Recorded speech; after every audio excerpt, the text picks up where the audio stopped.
Episode 5 of Straight Talk, where we talk cold hard facts about high ticket dropshipping, completely raw, unedited, unscripted. And today we're talking about choosing a niche that actually works. So, obviously, starting your high ticket dropshipping business, the first step of the game is choosing and selecting a niche. And it's obviously the stage and the step that everybody freaks out about because, oh, maybe I want to get a niche that I like and something that I know about and blah, blah, this and blah, blah, that. First of all, let's get the cat out of the bag. The chances of you choosing a niche and you actually knowing about the product is very, very, very little. And that shouldn't even be a worry or concern. If you don't know about the niche, who cares? You're going to learn about it as time goes on. As you enter the products, as you get suppliers and you do research, you're just going to inherently learn more about the niche. You think I knew anything about my niche or the niches that I've been into? Absolutely not. But I became an expert, and that's exactly what you're going to do. Okay. So stop worrying about choosing a niche that I'm an expert in already or I have somewhat of an interest in. None of that freaking matters. All that matters is these 5 things that we're going to go over. And it's actually choosing a niche that actually works and makes sense. Okay. So the first thing that we're going to touch on is the difference between a need and a want. Okay. In a perfect world, now remember what I'm saying here. In a perfect world, if you can choose a product type that is a need over a want, go with the need. Okay, let me give you a perfect example. Mini splits, air conditioning units. This is a need. This isn't something that people want. When someone's air conditioning unit breaks down, they need a new one. No ifs, ands, or buts. If it costs $3,000, if it costs $4,000, if it costs $5,000, it doesn't matter. They need it. Versus, say, a fireplace.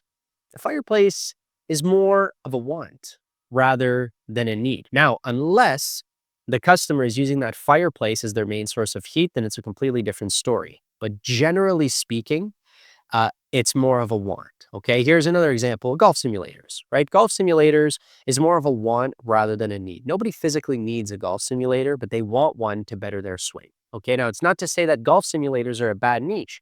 They're actually an amazing niche.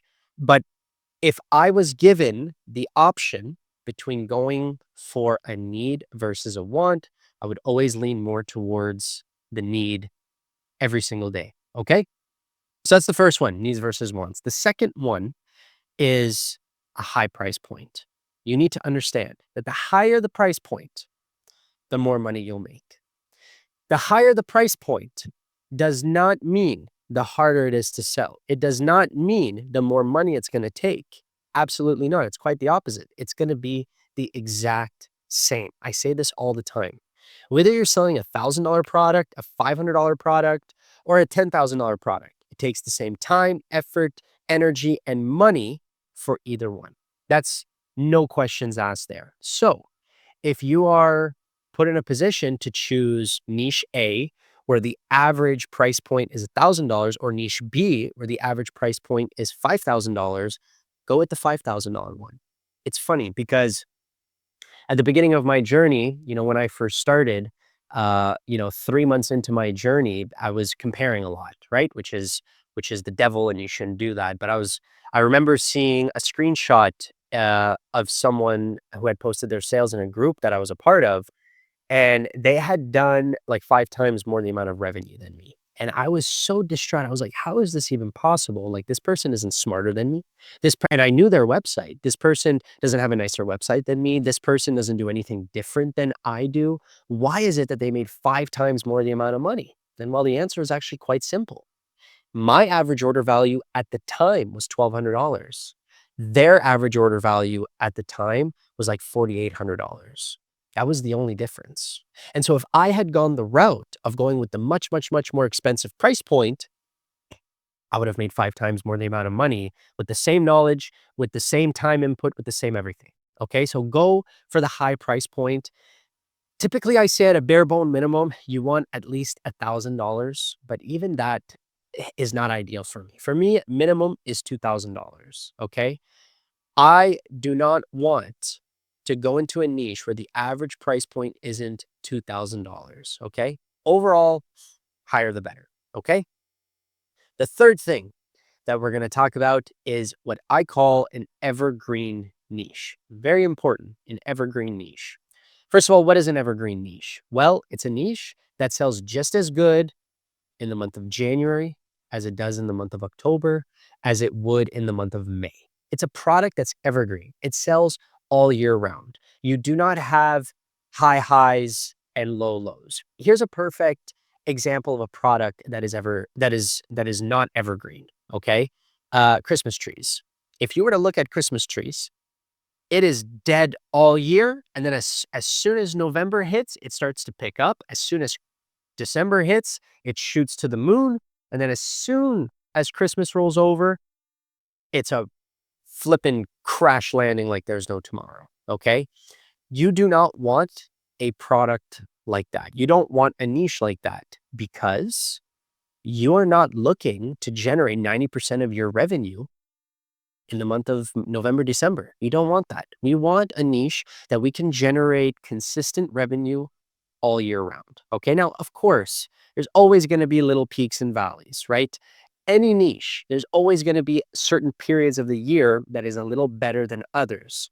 That does not make it a non-evergreen niche. It just means that there's certain periods of the year where it sells more.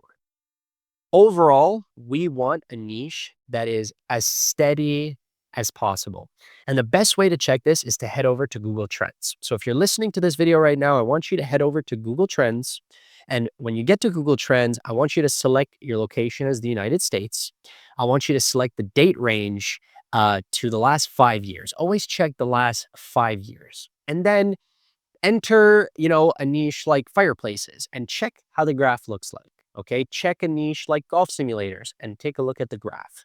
I do not want mountains after mountains. I want as steady of a graph as possible, and that is what's going to be an evergreen niche. Okay. Now, if you take a look at fireplaces, for example, fireplaces, I would consider a non-evergreen niche. Like fireplaces really only sell during or mainly sell during, Q4, right? When it gets colder. But you can very easily counteract that by selling fire pits, for example. And guess what? Fire pits has a complete opposite graph. Fire pits don't sell during Q4, which would be September, October, November, December, but they sell during the spring and summer months, right? So if you have two niches that correlate very well together and have opposite graphs, then no problem. Sell both. It'll do just as good. Okay. The fourth thing that we're going to talk about is demand. So obviously, you cannot be selling a niche that doesn't have any demand. You cannot be selling a product if it has absolutely no demand. And now with high ticket drop shipping, as you know, we're not looking at creating the demand. We're not look at, spending all kinds of money, okay, and marketing into creating awareness for some new thing that we invented. That's not the goal of this. That's a completely different ball game. And personally, it's not for me. Okay. I want to sell existing products that already have an existing demand. Okay. Now, how can you find the demand of any given niche or keyword? Very simply, go to ahrefs.com. ahrefs.com. There is a subscription towards it, but I think you can get a light version for $29 a month to be able to see what the search volume is of any given keyword. And if you don't know what search volume is, it's the number of people on a monthly basis searching for that particular keyword. Now, in a perfect world, our main product type, the main one that we're looking at selling, we want it to have a search demand of anywhere between 15 and 20,000 searches per month. Okay. The main high level product type. Okay.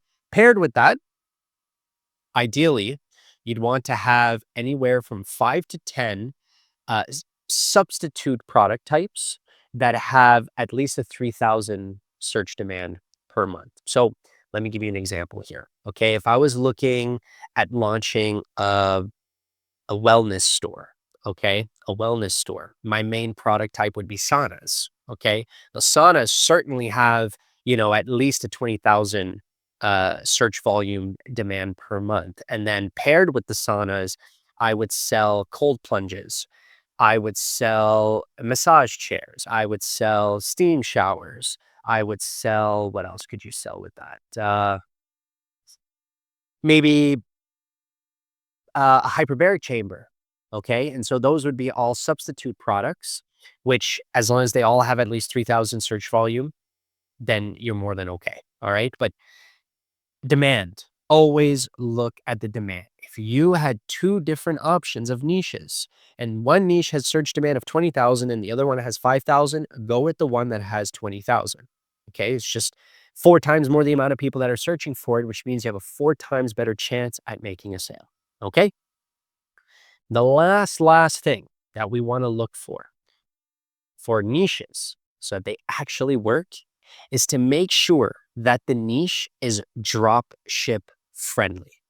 What does this mean, drop ship friendly? Well, believe it or not every product out there is drop shippable, meaning there's not, there isn't many, but there are some where there are no suppliers out there that are willing to drop ship the product. They're not willing. They are willing to sell you them in bulk, where you would have to store it yourself in your own warehouse and then ship it out to a customer. But that's not the goal here. We don't want a warehouse. We don't want to be owning inventory. We don't want to have overhead in inventory. We want to partner with suppliers that will drop ship for us, right? So when I get an order, I send the order directly to my supplier, where they'll package it and ship it and send it directly to my customer under my store's name, and I keep the difference in profit. Okay. Now, how can we find out? How can we know if a niche is dropship friendly? Well, it's actually easier than you think. The answer is locating your competitors. That's it. So head over to Google and let's just say you wanted to sell outdoor kitchens. Let's say that's the niche you decided to sell, outdoor kitchens. You would head over to Google and you would just punch in buy outdoor kitchens. You would head over to Google Shopping and you would open as many stores as humanly possible. As many stores as humanly possible. You would now you have, now you have 20 tabs open of 20 different stores. You're going to look into every single one of these stores and you're going to identify if the store drop ships or if they have their own warehouse or retail location. And how do you do that? Do they have an address on their website? Anybody that has a warehouse or has a retail storefront will always put an address on their website. People that are dropship stores only will never put an address on their website. Or if they do put an address on their website, it's most likely a virtual address from Wyoming or Delaware. So if you see an address in Wyoming or Delaware, you can pretty much, conclude to the fact that they don't have a physical location and that every single product on their website is dropshipping. And if you don't know for sure, just search up that address in Google and guarantee you a posted service store will show up, or some virtual address store location will show up, but you physically won't be able to find a warehouse or a storefront with that competitor's name on it. So as soon as you locate that, guess what? Every single product on that site is dropship friendly, is drop shippable, which means that every single brand that they have on their site, you can reach out to and request to become a dealer. And that's going to be a little tip here for the next video. That's exactly how you find suppliers, is from your competitors. Okay. Other quick tips that I'm going to give you in terms of identifying if a competitor is a dropship store is going to be their store. So after doing this for so many years, I can sniff out a dropshipping store like with 2 eyes closed, 2 hands behind my back, because we all do the same thing. We all have a live chat. So if you see a live chat, it's a good chance that it's probably a dropship store. If it has a welcome pop-up, right? So if you land on the store and there's a pop-up and it says, hey, get 5% off your first order, put your email here, there's a very good chance that that is a dropship store.